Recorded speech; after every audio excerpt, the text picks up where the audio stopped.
Power 98.7 podcast. We're now on the line by the founder and MD of Word Star, Mtati, and we are talking here about what is coming through on social media as we talk about the conference, the elective conference of the ANC. It's just a couple of days away. It's happening next week. What is coming out from the commentary, the analyses on social media? We all engage on a daily basis, really. There's always something hashtag NDZ17, hashtag CR17. What are we actually saying? And is there a narrative of sorts here that's already emerging? Mongezi, thank you very much for joining us. Welcome to Power Up. Is there a narrative so far, and what is it?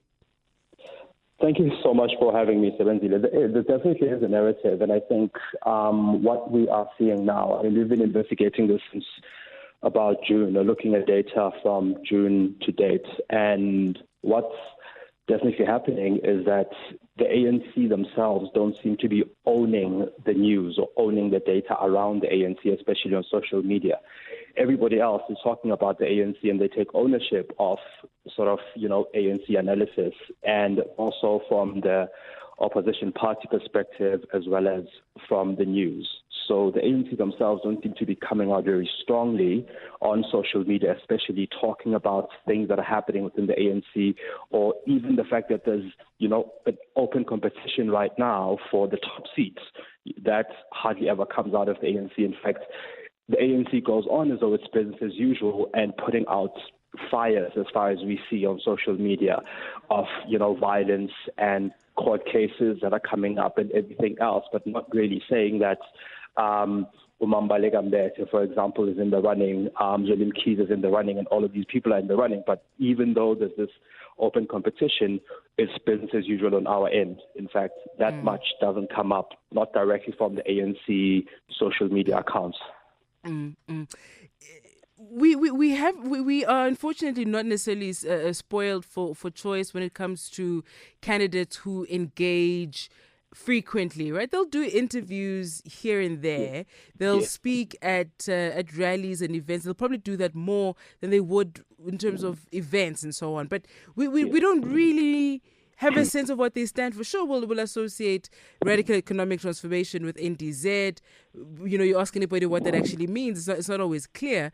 But we don't have much to talk about. So what are we actually engaging on? If it's not just whether or not we like the individual, and nothing more and nothing deeper than that.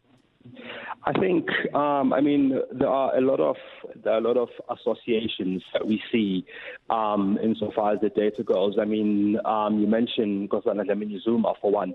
So there's a lot of, when you look at the data and you look at the associations of sort of words and mentions, you realize that she's associated a lot, at least by public perception, with President Jacob Zuma. Cyril Ramaphosa is associated a lot with ANC unity, so is Zweli Mkhize. Lindiwe Sisulu is associated quite a bit with the fight against patriarchy, if you will. Zweli Mkhize also speaks up for party unity. Baleka Mbete came up a lot last week. I think it was last week or the week before, when she had a radio interview and she was being criticized, especially across Black Twitter, for not speaking up against the story Siga Kwezi, for example. So she was criticized a lot around that. So it wasn't clear what her stance on patriarchy is, when she has always been deemed to stand for the fight against patriarchy. So this is what social media is telling us. I'm not seeing.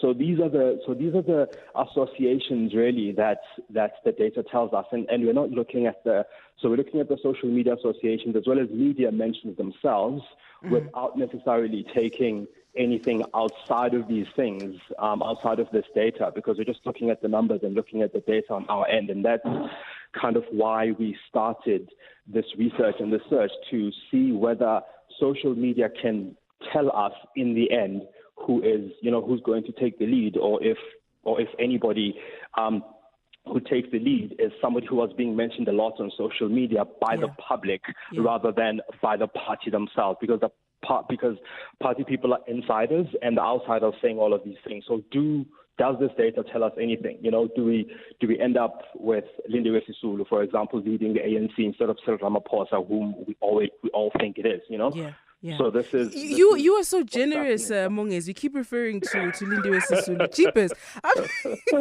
Shame, man. You're so kind. Because, I'm saying this because between I think from June, between June and October, right? Yeah. It was really a two candidate race between Nkosazana Dlamini-Zuma and